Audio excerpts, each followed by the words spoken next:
Hello everyone, my name is Shubham Kumar and welcome to Integron. So आज के इस lecture में हम लोग डिस्कस करने वाले हैं डिस्ट्रीब्यूशन ऑफ आइडेंटिकल ऑब्जेक्ट्स। पिछले कुछ लेक्चर्स पहले मैंने डिस्कस किया था that is distribution of distinct objects का डिस्ट्रीब्यूशन कैसे करेंगे। अब हमारे पास आया है कि डिस्ट्रीब्यूशन ऑफ आइडेंटिकल ऑब्जेक्ट्स को कैसे हम डिस्ट्रीब्यूट करेंगे ऑब्जेक्ट्स के बीच में। जब हमारे पास डिस्टिंक्ट ऑब्जेक्ट्स था तो हम पहले ग्रुपिंग कर रहे थे। क्या कर रहे थे? Grouping, then division. एक्चुअली वहां पे क्या था, सिंस ऑब्जेक्ट्स डिस्टिंक्ट था आपके पास, ठीक है। मान लो कि हमारे पास एक रेड है, एक ब्लू है, एक ग्रीन है। इसको हमें क्या करना है, टू पर्सन्स में हमें क्या करना है, डिस्ट्रीब्यूट करना है। तो सबसे हम पहले ग्रुपिंग कर रहे थे, आइदर हमारा ग्रुपिंग 1-2 का होगा या फिर ग्रुपिंग हमारे पास 0-3 का होगा। देन हम इसको क्या कर रहे थे, डिस्ट्रीब्यूशंस कर रहे थे, दैट इज 2 पर्सन्स तो इंटू 2 फैक्टोरियल। बट यहाँ पे हमारे पास क्या है कि ऑब्जेक्ट्स आर आइडेंटिकल। ऑब्जेक्ट्स क्या हमारे पास आइडेंटिकल है। मान लो कि हमारे पास red red red 3 identical balls है और इसे आपको 2 पर्सन्स में डिस्ट्रीब्यूट करना है। 2 पर्सन्स में कोई कंडीशंस नहीं है यहाँ पे आपके पास। कहने का मतलब क्या हुआ कि ये पर्सन्स, अगर हमारे पास एक पर्सन्स P1 है, एक पर्सन्स हमारे पास P2 है, तो किसी को भी कितने नंबर ऑफ बॉल्स मिल सकते हैं। तो अगर मैं आपसे पूछूं कि लेट्स सपोज कि हमने इस पर्सन्स को क्या दिया, मान लो कि 0 बॉल दिया, तो इस पर्सन्स को कितने बॉल दे सकते हैं? 3। अगर मैंने इस पर्सन्स को 1 बॉल दिया तो इसको कितने दे सकते हैं? 2। अगर मैंने इस पर्सन्स को 2 बॉल दिया तो इसको कितने दे सकते हैं? 1। अगर मैंने इसको 3 दिया तो इसको कितने दे सकते हैं? 0। Means total number of ways कितने हो जाएंगे? 4 वेज हो जाएंगे। ठीक है। क्यों 4 वेज होगा कि हम बोले कि इस पर्सन्स को 0 बॉल देने के कितने तरीके होंगे? 1। तो ऑटोमेटिकली 3 बॉल्स इसके पास चला जाएगा। इसको 1 बॉल देने के कितने तरीके होंगे? 1, क्योंकि सारे आइडेंटिकल हैं तो कोई भी इसमें से एक बॉल उठा के आप किसी एक पर्सन को दे सकते हो। तो यहाँ पे भी 1 वेज, यहाँ पे भी 1 वेज एंड यहाँ पे भी 1 वेज। टोटल कितने वेज आ गए आपके पास? 4 वेज आ गए। ठीक है। यहीं पे कंडीशंस होता कि each person can get at least 1 ball. Then हम क्या करते, अगर हमारे पास ये कंडीशन होता कि each person can get at least 1 ball, then in that situation हम क्या करते, पहले इसको 1 बॉल देते तो इसको कितने? 2। और अगर इसको 2 तो इसके 1। कितने वेज हो जाते हैं यहाँ पे हमारे पास? 2 वेज हो जाते हैं। ठीक है। बट अगर हमारे पास क्वेश्चन, चलो ठीक है, हमारे पास नंबर ऑफ बॉल्स कम है, हमारे पास नंबर ऑफ पर्सन्स कम है, इन दैट सिचुएशन हम ऐसा सोच सकते हैं। बट अगर मान लो कि हमारे पास नंबर ऑफ पर्सन्स ज़्यादा है, ठीक है, या फिर नंबर ऑफ बॉल्स ज़्यादा है।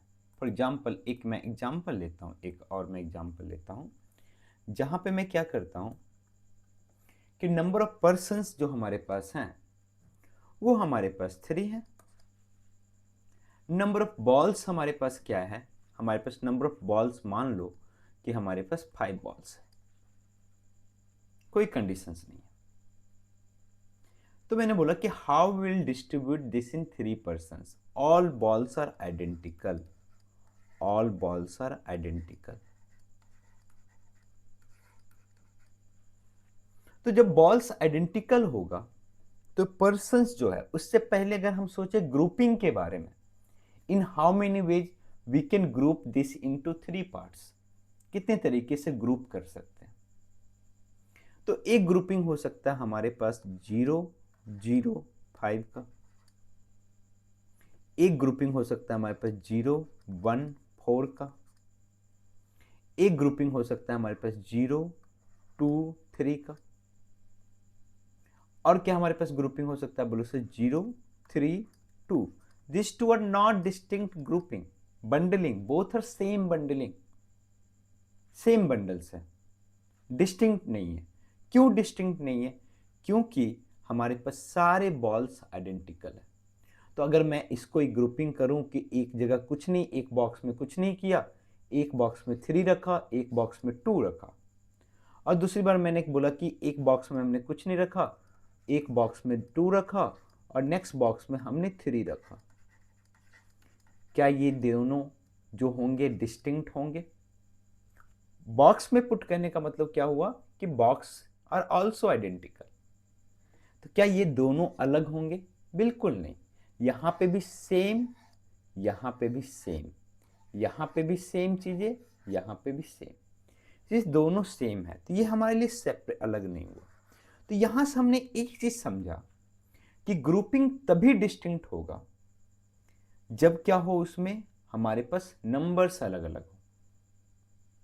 अगर हमारे पास हमारे पास अनऑर्डर्ड पेयर, मैं यहां पे जानबूझ के अनऑर्डर्ड पेयर बोल रहा हूं।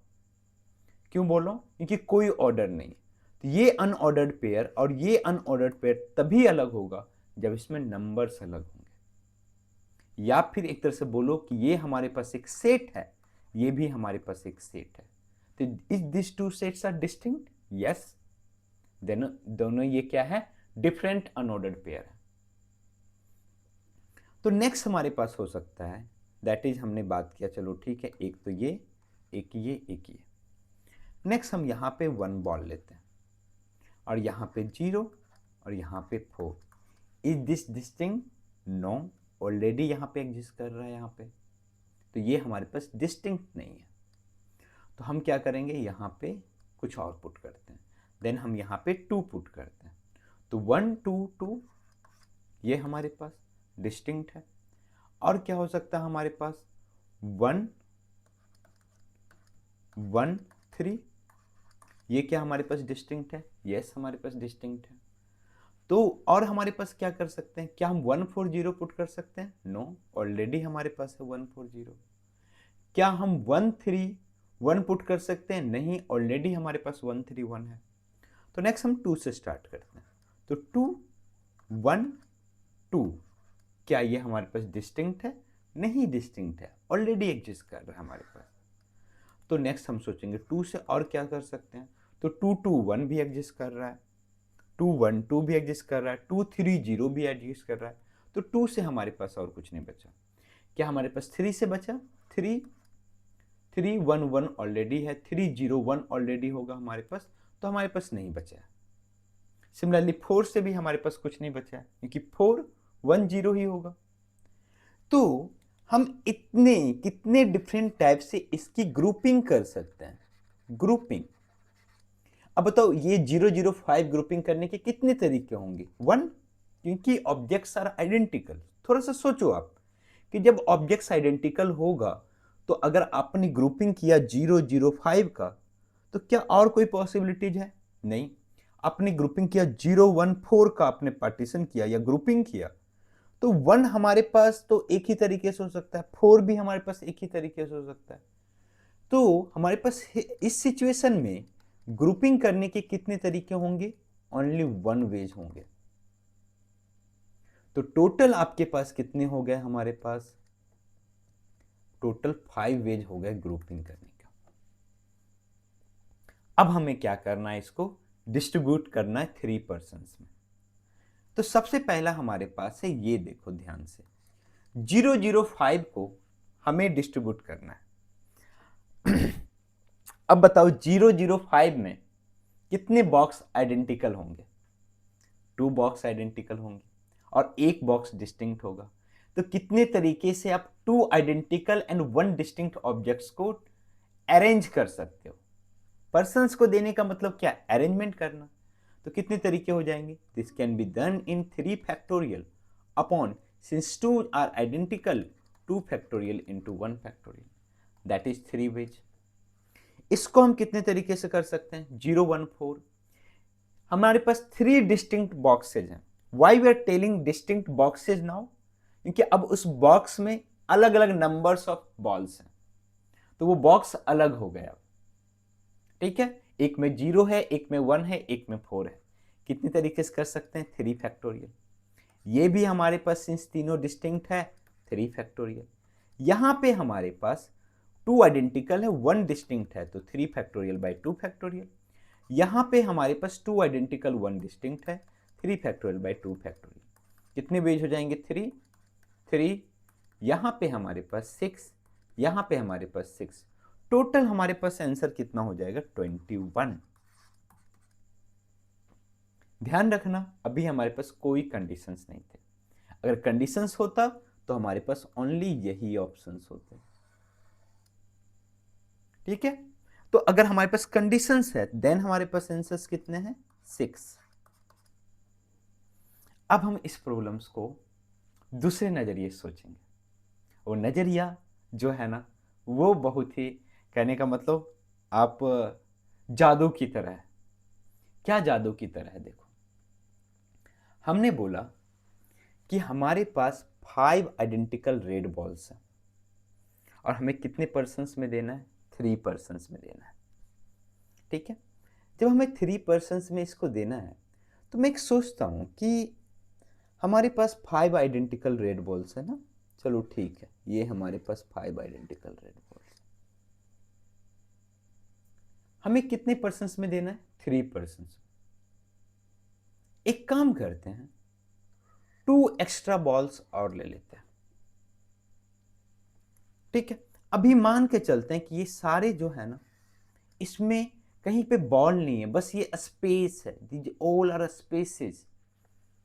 हमने कितने एक्स्ट्रा लिए? 2 एक्स्ट्रा लिए। अगर मैं बोलूं आपको कि आपके पास टोटल अभी कितने स्पेसेस हैं, आप बोलो 7। मैं बोलता हूं कि 7 में से ना 2 स्पेस सेलेक्ट कर लो। कितने स्पेस सेलेक्ट कर लो? 2 स्पेस सेलेक्ट कर लो। वहां पे क्या कर दो, वो 2 स्पेस सेलेक्ट करके ना वहां पे प्लस पुट कर दो। आप क्या करो? प्लस पुट कर दो। मैंने बोला कि 7 स्पेसेज हैं, 2 स्पेसेज आप सेलेक्ट कर लीजिए, वहां पे आप प्लस पुट कर दीजिए। तो मान लो कि हमने फॉर द टाइम बिंग ये स्पेसेज और ये स्पेसेज को हमने सेलेक्ट किया और यहां पे हमने प्लस पुट कर दिया। बाकी जितने स्पेसेज बचे वहां पे बॉल्स डाल दो।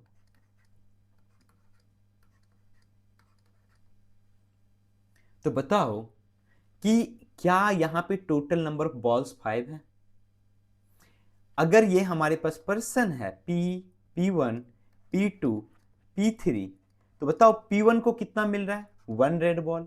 P2 को कितना मिल रहा है? 1। इसको कितना मिल रहा है? 3 मिल रहा है। ठीक है, अब बोलो सर 0 0 कैसे मिलेगा? हम इसको 0 देना चाहते हैं, इसको 0 देना चाहते हैं, इसको हम देना चाहते हैं 5 देना चाहते हैं।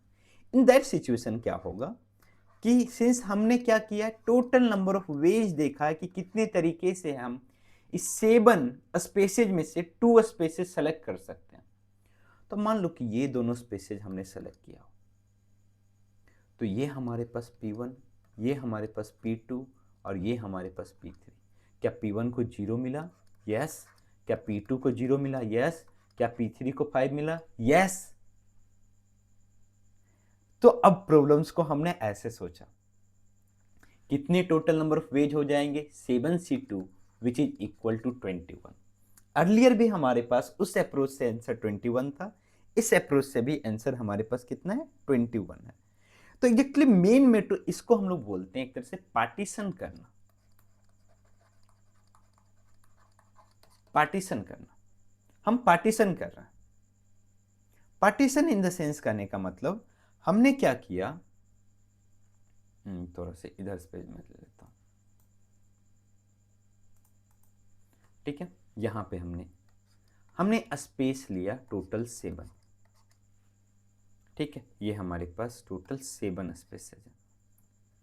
हमने क्या किया, इसमें से 2 स्पेस सेलेक्ट करके, ठीक है, वहां पे हमने ये लाइन डाल दिया।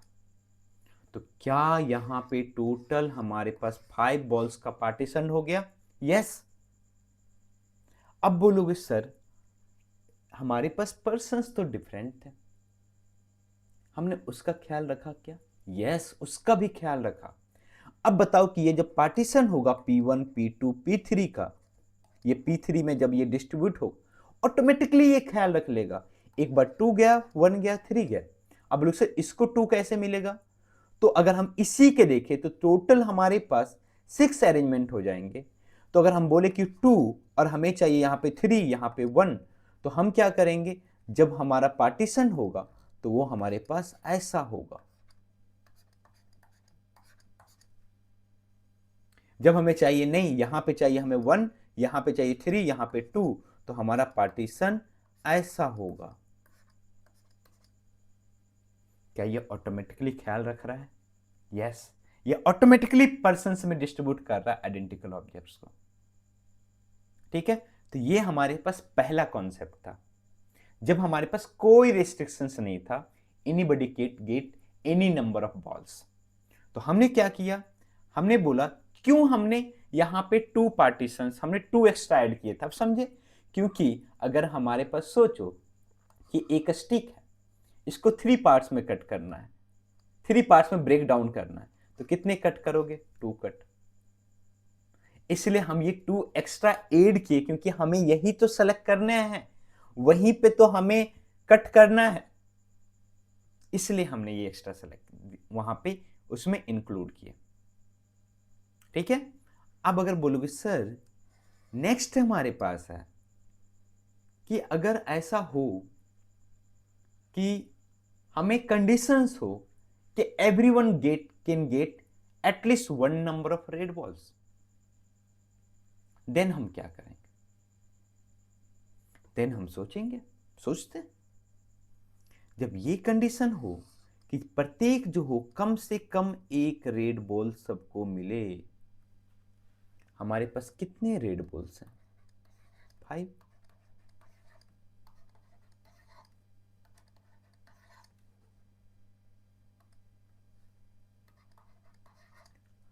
जब ये कंडीशन है कि पर्सन्स जो P1 P2 P3 इसको कम से कम एक रेड बॉल मिले, तो हम एक्स्ट्रा ऐड नहीं करेंगे। तब हम बोलेंगे अगर मैं इसके बीच के लाइन ड्रॉ करूं, इसके बीच में जो स्पेसेज हैं उसमें से कोई 2 स्पेसेज लेके लाइन ड्रॉ करूं, तो क्या ये 3 पार्ट्स में डिवाइड हो जाएगा? यस, जैसे कि अभी हुआ है 1 2 3।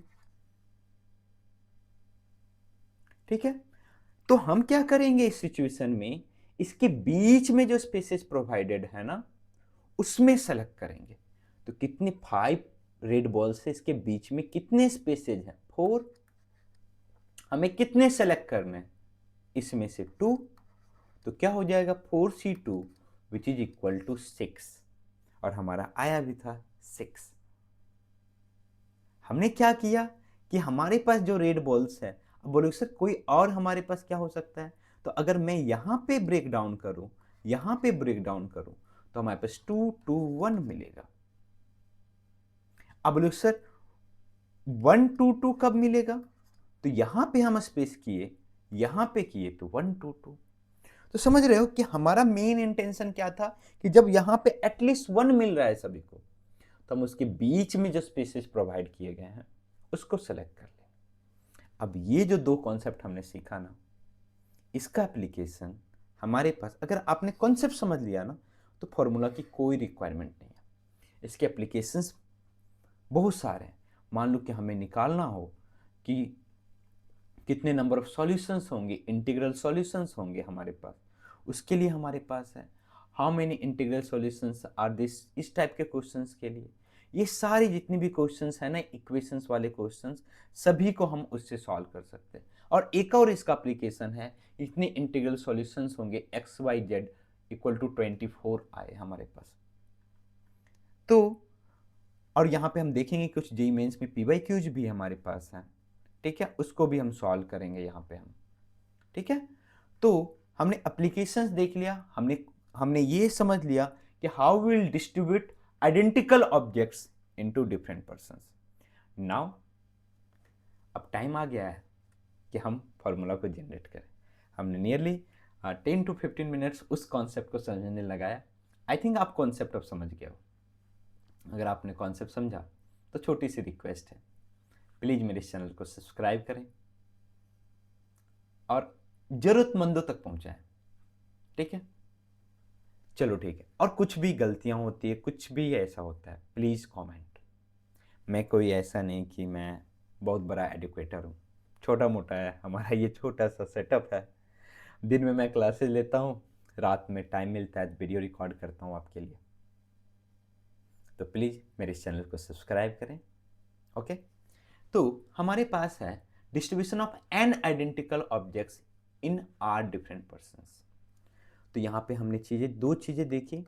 व्हेन persons can get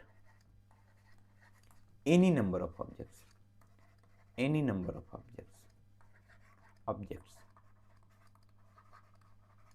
एक ये हमारे पास है। Second, when each person get at least one object, at least one object. ये दो कॉन्सेप्ट हमारे पास है, तो इस दोनों कॉन्सेप्ट को हम देखते हैं। तो हमारे पास, अब बताओ क्या फॉर्मूला बना सकते हो? यस, अगर हमारे पास n आइडेंटिकल ऑब्जेक्ट्स है, ठीक है, हमने n आइडेंटिकल ऑब्जेक्ट्स है, तो हम कितने हमारे पास, ये हमारे पास अगर बात करें तो ये हमारे पास कितने हो गए? n हो गए। सिंस हमें इसे r पर्सन्स में बांटना है, ठीक है, r पार्ट्स में डिवाइड करना है, तो कितने कट करेंगे? हमने बोला ना, एक स्टिक है, इसको अगर हमें 4 पार्ट्स में डिवाइड करना है तो कितने कट करेंगे? 3 कट करेंगे। तो r डिफरेंट पर्सन्स में हमें इसको कट डाउन करना है, तो हमें कितना एक्स्ट्रा बॉल लेने पड़ेंगे? r-1। कितना? r-1। अब टोटल हमारे पास कितने स्पेसेज है? Total number of spaces, this is equal to n plus r-1। इसमें से कितने स्पेस आपको सेलेक्ट करके वहां पे प्लस पुट करना है? तो हमें r-1, क्योंकि हमें r-1 स्टिक ही सेलेक्ट करना है या फिर r-1 ही प्लस सेलेक्ट करना है। तो नंबर ऑफ वेज क्या हो जाएंगे? Number of ways to distribute, number of ways that is equal to n plus r-1 cr-1, या फिर ये किसके इक्वल हो सकता है? n plus r-1 cn। क्यों मैं n बोल रहा हूं?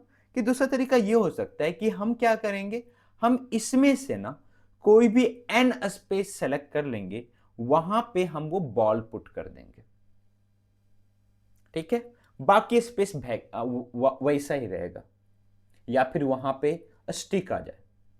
तो हम क्या कर रहे हैं, हम इसमें से क्या सेलेक्ट कर रहे हैं? r-1 स्पेस और n स्पेस। तो ये हमारे पास पहला कॉन्सेप्ट, जब any person can get any number of objects, ठीक है। ओके, नेक्स्ट हमारे पास सेकेंड है, when each person can get at least one object. तो हमारे पास n आइडेंटिकल ऑब्जेक्ट्स है, आइडेंटिकल ऑब्जेक्ट्स, और हमारे पास नंबर ऑफ पर्सन्स कितने हैं? Number of persons which is equal to r। तो each person can get at least one object, तो obviously n should be greater than equal to r होना चाहिए, ठीक है। क्यों मैं बोलो n greater than equal to r है? क्या आपके पास 5 ऑब्जेक्ट्स होगा, 6 पर्सन्स में डिवाइड कर सकते हो, प्रत्येक पर्सन्स को एक मिले? नहीं, तो n should be greater than equal to r। तो हमारे पास जब n हमारे पास greater than equal to r है, तो हमारे पास ये सारे n ऑब्जेक्ट्स हैं, ये सारे n ऑब्जेक्ट्स हैं, ये सारे n ऑब्जेक्ट्स हैं, n objects, n identical objects. अब मैंने क्या बोला कि n आइडेंटिकल ऑब्जेक्ट्स आपके पास हैं, हमें r पर्सन्स में क्या करना है, इसको डिस्ट्रीब्यूट करना है। तो एक तरह से बोला जाए तो r पार्टीशन करना है, ठीक है। तो r पार्टीशन करना है तो हमें कितने लाइन खींचने पड़ेंगे या कितने कट करने पड़ेंगे, r-1 number of cuts equal to r-1। तो जब हमें r-1 कट करना है और प्रत्येक पर्सन को एटलीस्ट 1 मिलना चाहिए, तो क्या हम इसमें एक्स्ट्रा कुछ और इंक्लूड करेंगे? नहीं। अर्लियर क्वेश्चन में क्या था, हमें क्यों एक्स्ट्रा इंक्लूड करना पड़ा कि जो एक्स्ट्रा इंक्लूड कर रहे हैं ना, वहां पे हमारे पास लाइन आएगा, ठीक है। बाकी वो लाइन में से एक तरह से बोला जाए तो एक तरीके से, दूसरे तरीके से भी मैं इसको समझाना चाहता हूं कि आपके पास क्या है, ये मान लो कि ये सारे स्टार्स हैं, ये सारे स्टार्स हैं और ये सारे क्या हैं, बार्स हैं, बार्स हैं। आप कितने तरीके से इसका अरेंजमेंट कर सकते हो, in how many ways you can arrange this, कितने तरीके से इसको अरेंज कर सकते हो। तो this can be done in n+r-1 factorial, n+r-1 factorial upon n factorial into r-1 factorial, क्योंकि n this are identical, r-1 तो ये चीजें सेम ही है। बट यहां पे वो चीजें हम नहीं कर सकते हैं। क्यों नहीं कर सकते हम? क्योंकि अगर हमने ऐसा किया तो अगर मान लो कि वो जो हमारे पास बार्स है वो इधर आ जाए और स्टार्स हमारे पास इधर आ जाए, तो ये एक्सेप्टेबल नहीं है, क्योंकि यहां 0 है, यहां 0 है, यहां 3 है, यहां पे एक्सेप्टेबल नहीं है। इसलिए इन दिस सिचुएशन हमें जो बार सेलेक्ट करने पड़ेंगे इसके बीच के स्पेसेस को। तो नंबर ऑफ स्पेसेस कितने हैं in between, number of space between them which is equal to n-1, n-1 spaces. इसके बीच में कितने स्पेसेज होंगे हमारे पास, n-1, n-1 में हमें कितने सेलेक्ट करने, r-1। तो नंबर ऑफ वेज कितने हो जाएंगे, number of ways this will be equal to n-1 r-1। तो देखो हमने यही चीजें की है यहां पे भी, ठीक है, कि ये हमारे पास किसके इक्वल है, n+r-1, n कितना था 5, 5 प्लस r, r कितने थे हमारे पास 3, -1 c3 -1। यहां पे सेम चीजें हमने किया, यहां पे हमारे पास कहां पे किया 4c2, यस। हमारे पास कितने पर्सन, सॉरी कितने ऑब्जेक्ट्स थे 5, तो 5 -1 c, कितने पर्सन थे हमारे पास 3, 3 -1। तो हमने ये फॉर्मूला बनाया, ठीक है, हमने नहीं बनाया एक्चुअली, ठीक है, हम लोगों ने अभी मिल के बनाया। तो ये हमने दोनों चीजें समझ गया कि जब कोई रिस्ट्रिक्शंस नहीं हो तो हमारे पास क्या होगा, n+r-1 cn, and when we have restrictions that each person should get at least one object, then number of ways will be n-1 c r-1। Now अब ये टाइम आ गया है कि हम क्वेश्चंस प्रैक्टिस करें, और आपके सामने प्रेजेंट है फर्स्ट क्वेश्चन आपके लिए। क्वेश्चन हमारे पास है, आप क्वेश्चन पढ़िए, मैं थोड़ा पानी पी लेता हूं।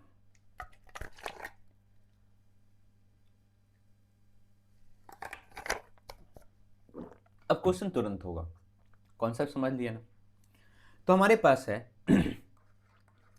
4 boys picked up 30 mangoes, in how many ways can they divide them if all mangoes be identical? कितने तरीके से डिवाइड कर सकते हैं, क्या कोई रिस्ट्रिक्शंस है, कोई रिस्ट्रिक्शंस नहीं, कोई भी कितना भी ले सकता है, ठीक है। तो जब यहाँ पे कोई रिस्ट्रिक्शंस नहीं है हमारे पास, तो 30 मैंगोज हमारे पास है, 30 मैंगोज हमारे पास, 30 मैंगोज, कितने पर्सन्स में हमें डिवाइड करना है, हमें डिवाइड करना है इसको, डिवाइड देम 4 बॉयज, तो हम कितना एक्स्ट्रा लेंगे कट करने के लिए, 3, ठीक है। तो 3 हमने एक्स्ट्रा लिया, अब हमारे पास टोटल कितना हो गया 33, उसमें से कितने सेलेक्ट करने, 3 टू कट, कितना हो जाएगा 33c3। या फिर टोटल। दूसरे तरीके से देखा जाए तो n की वैल्यू कितनी है यहाँ पे, number of identical objects 30, r कितने हमारे पास, कितने नंबर पर्सन है 4, तो कितने तरीके हो जाएंगे, n plus r minus 1 c r minus 1 which is equal to 30 plus 4 minus 1 c 4 minus 1 same 33 c 3। हो गया ना मिनटों में क्वेश्चंस। तो नेक्स्ट इसके बाद सेकेंड नंबर क्वेश्चन देखते हैं। ये क्वेश्चन कि हमें निकालना है इस टाइप्स के इक्वेशंस के सॉल्यूशंस निकालने, और कैसे ये दोनों क्वेश्चन सेम ही है। तो हमारे पास है find the positive number of solutions of x plus y plus z plus डब्ल्यू equal to 20 under the following conditions. Zero value of x y z डब्ल्यू आर इंक्लूडेड। तो अब इसलिए पॉजिटिव नहीं बोलना चाहिए था, नॉन नेगेटिव हम बोल सकते हैं, चलो ठीक है रहने दो। हमारे पास non negative number of solutions, zero values are excluded, and third question है x should be greater than equal to 5। अब सोचो, थोड़ा सा ध्यान से सोचो कि how this problems are similar to distributing identical objects in different persons. कैसे ये दोनों सेम है।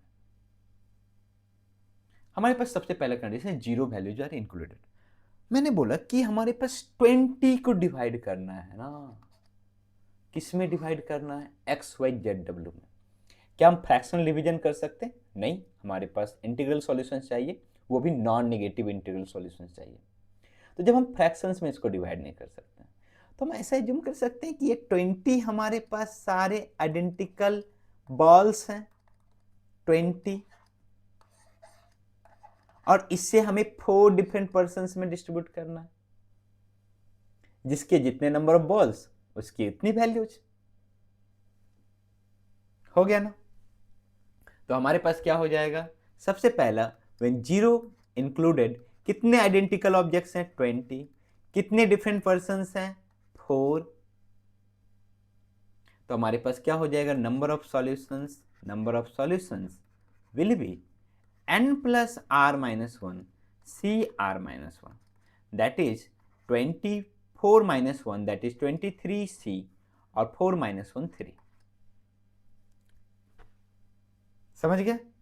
सेकेंड क्वेश्चन, जब हमारे पास बोला जीरो वैल्यूज आर एक्सक्लूडेड, हम जीरो नहीं ले सकते हैं, तो क्या होगा, मिनिमम 1 वैल्यूज होनी चाहिए। ठीक है, तो वो हमारे पास सेकेंड टाइप्स के हो गए कि ये हमारे पास 20 बॉल्स हैं, ये हमारे पास सारे 20। अब इसके बीच में जो स्पेसेज है ना, वहां पे हमें बार्स को पुट करना है या फिर प्लस को पुट करना है। तो कितने नंबर ऑफ स्पेसेज हो गए बिटवीन हमारे पास, यहां पे 19, और 19 में से हमें कितने सेलेक्ट करने, 3, क्योंकि 3 स्टिक पुट करेंगे तो ये 4 पार्ट्स में डिवाइड हो जाएगा, तो 19c3। ठीक है, तो ये हमारे पास जीरो वैल्यूज आर एक्सक्लूडेड, तो दैट विल बी 19c3। दूसरा तरीका जो हमने फॉर्मूला जनरेट किया, n की वैल्यू 20 है, r की वैल्यू 4 है, तो that is number of ways क्या हमारे पास है, number of solutions that is equal to n minus 1c r minus 1 which is equal to 19c3। अब इस प्रॉब्लम्स को ना, थर्ड प्रॉब्लम्स को पहुंचने से पहले इसी सेकेंड नंबर प्रॉब्लम्स को दूसरे तरीके से सोचते हैं। हमें क्या करना है, हमारे पास 20 आइडेंटिकल ऑब्जेक्ट्स हैं, उसको हमें 4 पर्सन्स में डिस्ट्रीब्यूट करना है, सबको एटलीस्ट 1 मिलना चाहिए। हम एक काम करते हैं, सभी को ना पहले एक दे देते हैं। कितने तरीके से दे सकते हैं, कोई भी एक उठाए, सिंस ऑल आर आइडेंटिकल, दिया आपको, इसको भी दिया, इसको भी दिया, इसको भी दिया। क्या हमारा कंडीशंस पूरा हो गया, सभी को कम से कम एक मिल गया, यस। अब किसी को कुछ भी मिले, जीरो मिले, कुछ भी मिले, कोई फर्क पड़ता है क्या, हमारा कंडीशंस कहीं पे ब्रेक डाउन होगा क्या, कहीं ब्रेक डाउन नहीं होगा। तो हमने क्या बोला कि भैया सबसे पहले हमारे पास 20 आइडेंटिकल बॉल्स है ना, इसमें से 4 बॉल्स निकाल के सभी को दे दो एक एक। कितनी तरीके से दे सकते हो? ओनली वन बेस, 1 1 1 1 सबको देना। अब बचे कितने, लेफ्ट कितने बचे हमारे पास, कितने हमारे पास है टोटल? हमारे पास बच गए 16 balls with no conditions, with no condition, कोई कंडीशन नहीं। तो जब कोई कंडीशन नहीं है तो हमारे पास नंबर ऑफ वेज कितने हो जाएंगे? नंबर ऑफ वेज, n की वैल्यू कितनी है 16, r कितना है 4, कितना हो जाएगा n plus r minus 1 C R minus 1 which is equal to 19c3। क्या हम इस तरीके से भी सोच सकते हैं प्रॉब्लम्स को? यस। तो हम बढ़ते हैं अगले प्रॉब्लम्स की ओर, जब हमारे पास कंडीशन है कि x should be greater than equal to 5। ठीक है, और बाकी के ऊपर कोई कंडीशन नहीं। That means y can be greater than equal to 0, z can be greater than equal to 0, w can be greater than equal to 0। तो जब x को 5 चाहिए ना, क्या करेंगे? भैया तुमको 5 चाहिए, पहले मैं 5 निकाल के तुमको दे देता हूं। तो अगर हमारे पास टोटल 20 बॉल्स है, 20 ऑब्जेक्ट्स है, आइडेंटिकल ऑब्जेक्ट्स, तो हमें x को क्या दे दिया? पहले 5 दे दिया। ठीक है, तो जब हमने x को 5 दे दिया तो बचे कितने? 15। क्या अब कोई कंडीशंस है किसी का? अब किसी की कोई शिकायत? कोई शिकायत नहीं। x खुश हो गया? यस खुश हो गया। कितने तरीके से 5 दे सकते हो? एक तरीके से। अब जब हमारे पास 15 बच गए बाकी के, तो हमें कितने n की वैल्यू कितनी है? 15। नंबर ऑफ पर्संस कितने हमारे पास? 4। सभी को कितने चाहिए? कम से कम 0, क्योंकि x का डिमांड पूरा हो गया, 5 ऑलरेडी मिल चुका है। 0 भी मिलेगा तब भी कोई दिक्कत नहीं, 1 भी मिलेगा तब भी कोई दिक्कत नहीं। कितने नंबर ऑफ सॉल्यूशंस हो जाएंगे?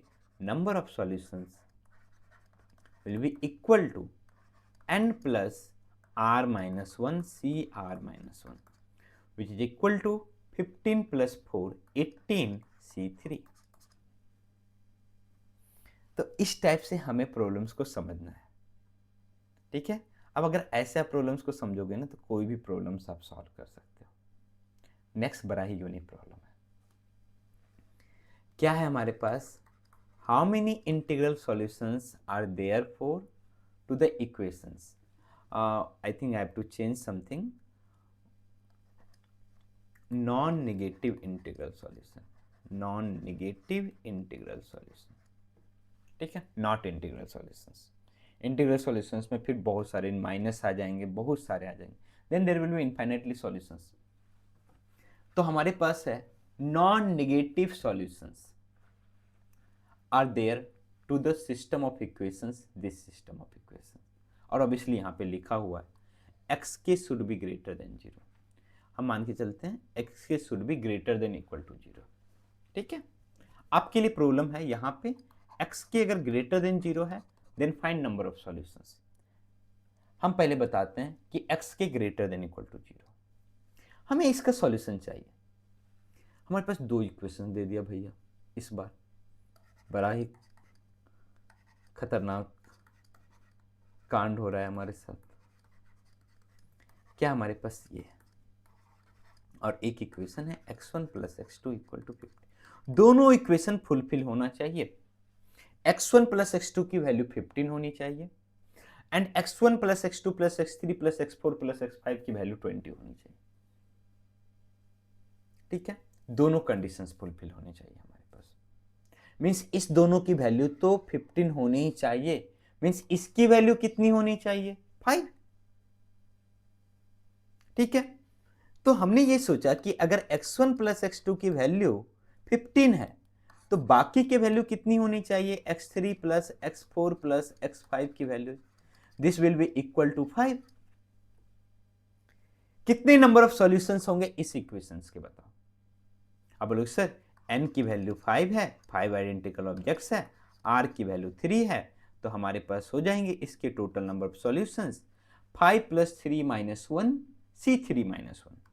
5 + 3 - 1 C3 - 1 कितने आ जाएंगे यहां पे हमारे पास, which is equal to 7C2।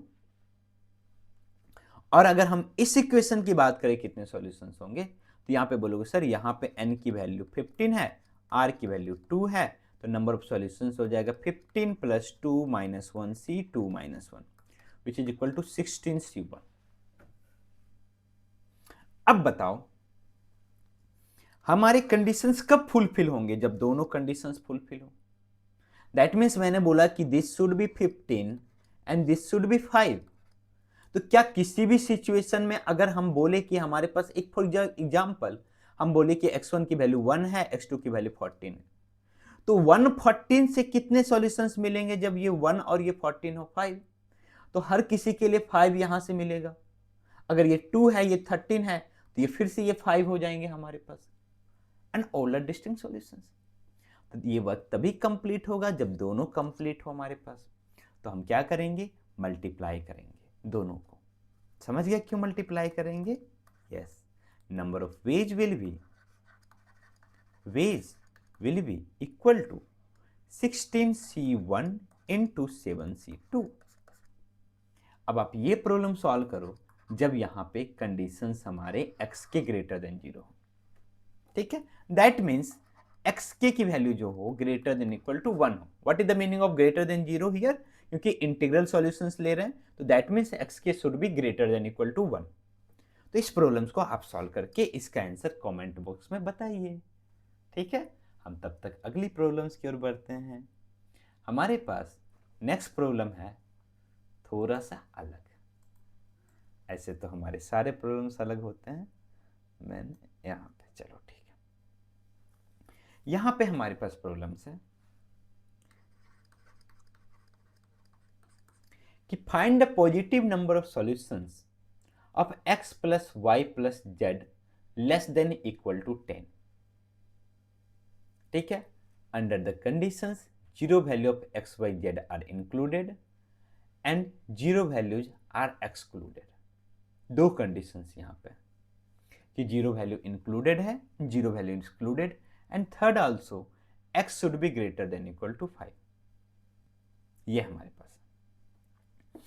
अब बताओ कि हम कैसे सोचेंगे यहां पे। एक तो तरीका ये है, अगर हम फर्स्ट प्रॉब्लम को देखें कि 0 values of x, y, z are included. अब बोलो sir x, y, z less than equal to 10 है ना, तो x + y + z की वैल्यू क्या हो सकती है, मिनिमम 0। x + y + z की वैल्यू क्या हो सकती है, 1। ऐसे कर करके x + y + z की वैल्यू क्या हो सकती है, 10। और जितने आएंगे सभी का सम कर देंगे। तो ये हमारे पास कितने तरीके से हो सकता है, ओनली वन वेज। क्यों? क्योंकि n की वैल्यू हमारे पास यहाँ पे क्या है, this is n, this is n, this is n, and r की वैल्यू हर जगह हमारे पास कितने हैं, हमारे पास 3। तो कितना हो जाएगा, n + r - 1 cr - 1, this will be equal to 2c2। This will be equal to हमारे पास n1 है, तो हम क्या करेंगे इसमें से n plus means n + r - 1, तो R3 है तो 4 - 1 3, C2 हो जाएगा हमारे पास। सिमिलरली हर जगह 3C2 होगा, और यहाँ पे 1 है तो 3 आया, 0 है तो 2, यहाँ पे 12C2 होगा। इस सभी का सम। तो हमारे पास क्या हो जाएगा, इस सभी का सम निकालना है। तो हमारे पास हम देख रहे हैं नेक्स्ट हमारे पास होगा 4C2 ऐसे करके। तो हम क्या देख रहे हैं कि यहाँ पे हमारे पास 2C2 को क्या हम लिख सकते हैं, 3C3। Yes, 2C2 is equal to 3C3। तो NCR प्लस NCR - 1 किसके इक्वल होगा, n + 1 CR के। NCR plus NCR - 1 is equal to n + 1 CR के। तो हमारे पास टोटल नंबर ऑफ वेज कितने हो जाएंगे यहाँ पे हमारे पास, अगर हम देखें तो this will be equal to, अब सोचो कि कितने हो जाएंगे हमारे पास, this will be equal to 4C3। Similarly this will be equal to 5C3, और इससे पहले हमारे पास आ जाएगा this is equal to 12C3। तो हमारे पास final answer will be that will be equal to 13C3। एक ये हमारे पास है तरीका, ठीक है, ऐसा नहीं कि कोई बुरा नहीं है इस तरीके में। नेक्स्ट हमारे पास जब होता, अभी हम दोनों प्रॉब्लम्स को इस मेथड से सॉल्व कर लेते हैं। नेक्स्ट होता है कि जीरो वैल्यूज आर एक्सक्लूडेड, ठीक है। तो बोलोगे सर जीरो वैल्यू जब एक्सक्लूडेड है तो हम क्या कर सकते हैं, सोचो कि जीरो वैल्यूज आर एक्सक्लूडेड तो मिनिमम सम कितना आना चाहिए। हम बोलोगे सर ये तो पॉसिबल नहीं होगा, वहां पे ये भी पॉसिबल नहीं होगा। मिनिमम कहां से स्टार्ट होगा, x plus y plus z equal to 3 से, और ये कहां तक जाएगा, x plus y plus z equal to 10। और यहाँ पे हमें ये लगाना है कि हर सिचुएशन में कम से कम सभी की वैल्यू 1 हो। तो इसके लिए हमारे पास क्या था, that is n minus one c are minus one. तो इसकी वैल्यू कितनी हो जाएगी, 3, this is the value of 3n, this is the value of r। तो 3 minus one that is 2c, 2 आ जाएगा। नेक्स्ट हमारे पास क्या आ जाएगा, x plus y plus z equal to 4। Then in this situation हमारे पास कितना हो जाएगा, n माइनस वन, 3c2, ऐसे कर करके नेक्स्ट हमारे पास 9c2।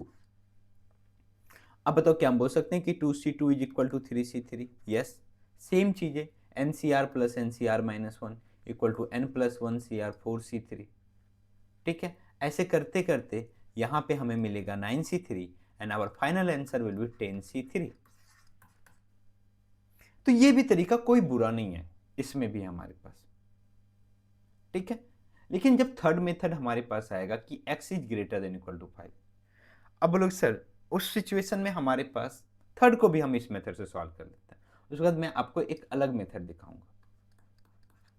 थर्ड हमारे पास x greater than equal to 5, तो x की वैल्यू मिनिमम 5 होगी। तो हमारे पास क्या होगा, x plus y plus z minimum क्या हो सकता है, 5। x plus y plus z minimum क्या हो सकता है, 6। और हमारे पास x plus y plus z maximum क्या हो सकता है, 10। हर सिचुएशन में x को कम से कम 5 मिलना चाहिए, तो 5 दे दिया। बचे कितने, 0। 0 को हमें डिस्ट्रीब्यूट करना है कितने में, हमारे पास 2 में, सॉरी 0 को हमें 3 में, इच कैन गेट एटलीस्ट 0। तो कितना हो जाएगा, n plus r minus one, that is in this situation this will be 2c2। यहाँ पे भी हमने 5 दे दिया, तो बचे कितने हमारे पास, 1 विथ नो कंडीशंस। तो हमारे पास n1 है, r3 है, तो n plus r minus one, तो n plus r minus one कितना हो जाएगा, 3, c कितना हो जाएगा हमारे पास, 2 हर सिचुएशन में। सिमिलरली यहाँ पे भी हमने 5 माइनस कर दिया, तो बचे कितने हमारे पास, 5 विथ नो कंडीशंस, कितने हो जाएंगे, n plus r, 5 plus 3 8, 8 minus one 7, c2। तो क्या हम 2c2 को लिख सकते हैं 3c3, ये सभी का जब सम करेंगे हम, तो ये हमारे पास किसके इक्वल हो जाएगा, this will be equal to 8c3। तो एक तो तरीका ये है, ठीक है, कि हम ऐसे सॉल्व करें। दूसरा बड़ा ही यूनिक एंड शॉर्ट मेथड है, वो क्या है कि हमारे पास क्या है कंडीशन कि x plus y plus z should be less than equal to 10। हमने बोला कि x plus y plus z should be less than equal to 10।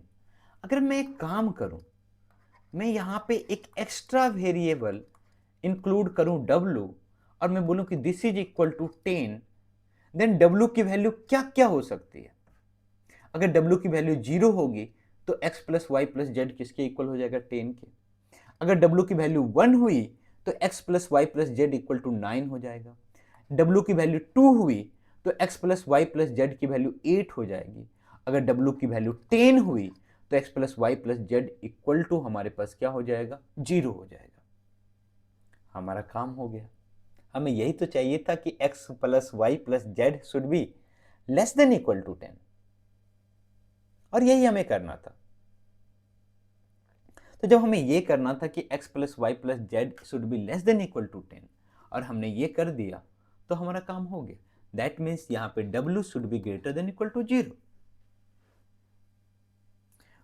तो जब कोई कंडीशंस नहीं था हमारे पास, इन दैट सिचुएशन हमारे पास x plus y plus z plus w सभी क्या ग्रेटर देन इक्वल टू 0 होंगे, यस।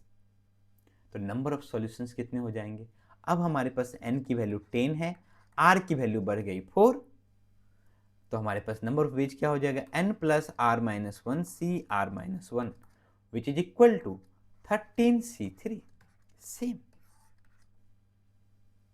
सेकेंड, हमें क्या चाहिए कि हमारे पास x plus y plus z जो होना चाहिए लेस देन इक्वल टू 10 होना चाहिए, और मिनिमम जो वैल्यूज होनी चाहिए सभी की एटलीस्ट 1 होना चाहिए। x should be greater than equal to 1, y should be greater than equal to 1, z should be greater than equal to 1। ठीक है। इस सिचुएशन में भी अगर हम एक्स्ट्रा वेरिएबल हमने इंट्रोड्यूस किया है z w, तो इसकी वैल्यू किसके इक्वल होगी, 10 के इक्वल होगी। इन दिस सिचुएशन w अगर 0 हुआ तो ये सब 10 होगा, और हमें ये देखना है कि हमें सबसे क्या करना, हमें कम से कम क्या होना चाहिए, हमारे पास सभी के पास 1 होना चाहिए। फिर w की वैल्यू 1 होगी, 2 होगी, ऐसे करके बढ़ते जाएगी और सारे कंडीशंस देखते रहेंगे।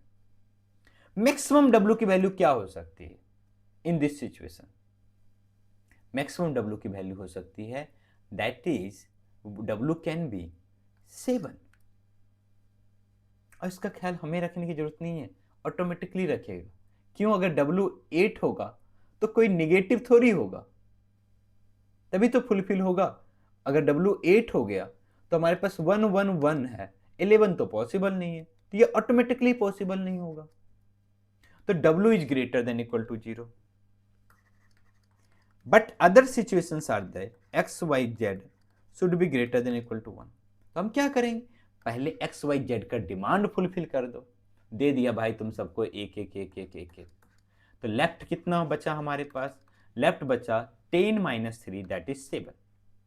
अब 7 के पास किसी का कोई डिमांड है नहीं, सभी को कम से कम 0 चाहिए। तो this is our new n, and what is r here 4। तो नंबर ऑफ वेज कितने हो जाएंगे, n plus r minus 1, 7 4 11, 11 minus 1 c r minus 1 that is 4 minus 1, किसके इक्वल हो जाएगा, 10c3 के। कितनी जल्दी हमने सॉल्व कर लिया इस तरीके से। थर्ड हमारे पास है, थर्ड जब हमारे पास कंडीशंस ये था कि x greater than equal to 5, तो सेम हम क्या करेंगे, एक एक्स्ट्रा वेरिएबल हमने z w लाया which is equal to 10 and w should be greater than equal to 0, but also condition here x should be greater than equal to 5। तो x को भैया चाहिए तो दे दो पहले 5 इसको। तो कितने लेफ्ट बचे, लेफ्ट बचे 5, यही हमारा न्यू n है। कितने परसेंट है r की वैल्यू 4, तो हमारे पास आंसर कितना हो जाएगा। अब कोई किसी का कंडीशन नहीं, तो n plus r minus 1 8c3, और यहां देखोगे तो हमारे पास आया था 8c3। तो हमने आपको दोनों तरीके सिखाए, ठीक है। तो अब हम बढ़ते हैं अगले प्रॉब्लम्स की ओर। अगला प्रॉब्लम हमारे पास ये है, और इस प्रॉब्लम को हम लास्ट प्रॉब्लम रखेंगे इस लेक्चर्स के लिए, क्योंकि हमारे पास टोटल हमने 12 प्रॉब्लम्स डिजाइन किए थे। आई थिंक लेक्चर्स लंबा हो जाएगा, तो बाकी के हम जो बचेंगे इससे, इसके अलावा टोटल हमारे पास 7 प्रॉब्लम्स, वो हम नेक्स्ट लेक्चर्स में डिस्कस करेंगे। तो सिंस ये प्रॉब्लम अच्छा है, इसलिए मैंने यहाँ पे, चूंकि प्रीवियस प्रॉब्लम से ये रिलेटेड है, इसलिए मैं इसको डिस्कस कर रहा हूँ, ठीक है। तो हमारे पास ये है कि the total number of positive integral solutions, और इस पे आपको असाइनमेंट में दूंगा, बाकी के प्रॉब्लम्स के लिए मैं उस पार्टिकुलर असाइनमेंट्स को 2 पार्ट में डिवाइड कर दूंगा, ठीक है। तो the total number of positive integral solutions of this, हमारे पास क्या है, पॉजिटिव इंटीग्रल सॉल्यूशन चाहिए। ध्यान देना, positive integral solution. What is the meaning of positive integral solutions, means at least 1 positive integers होने चाहिए।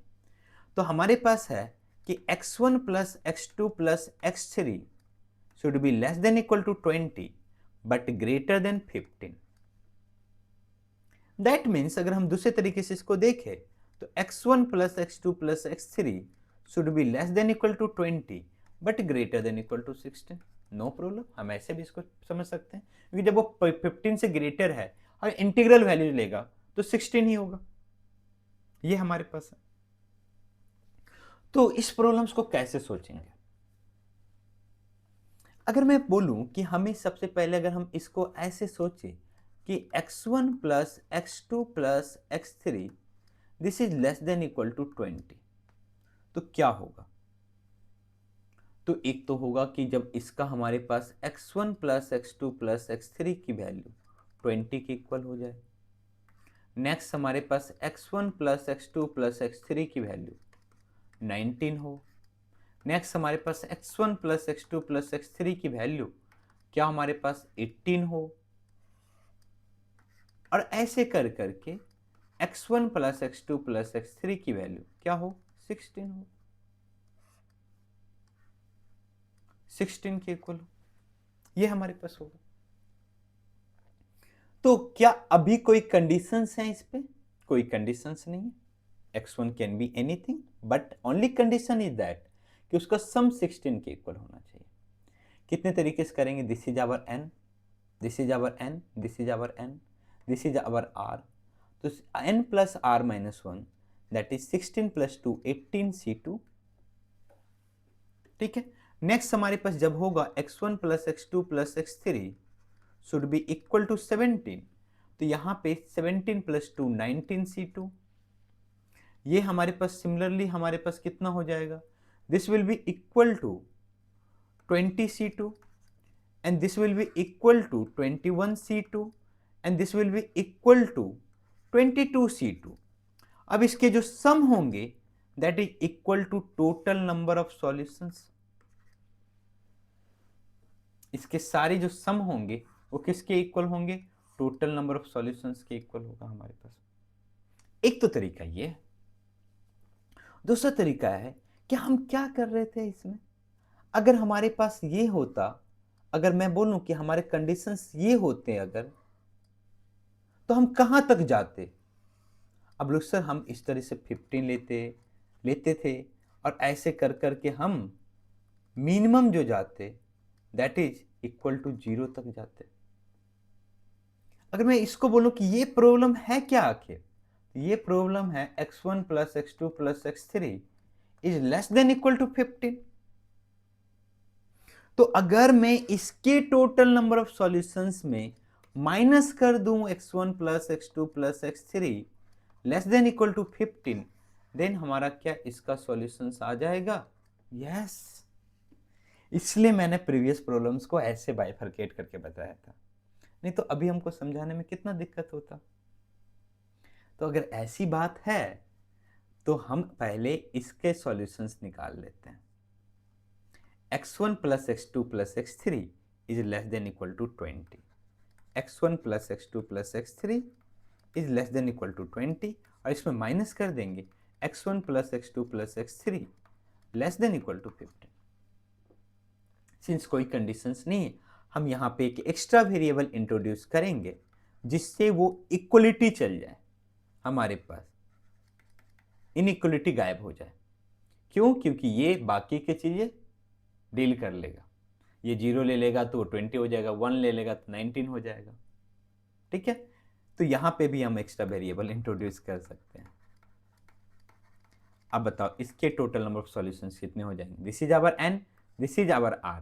तो 20 plus r minus 1 C R minus 1, यहां पे 15 plus r minus 1 C R minus 1 कितना हो जाएगा हमारे पास?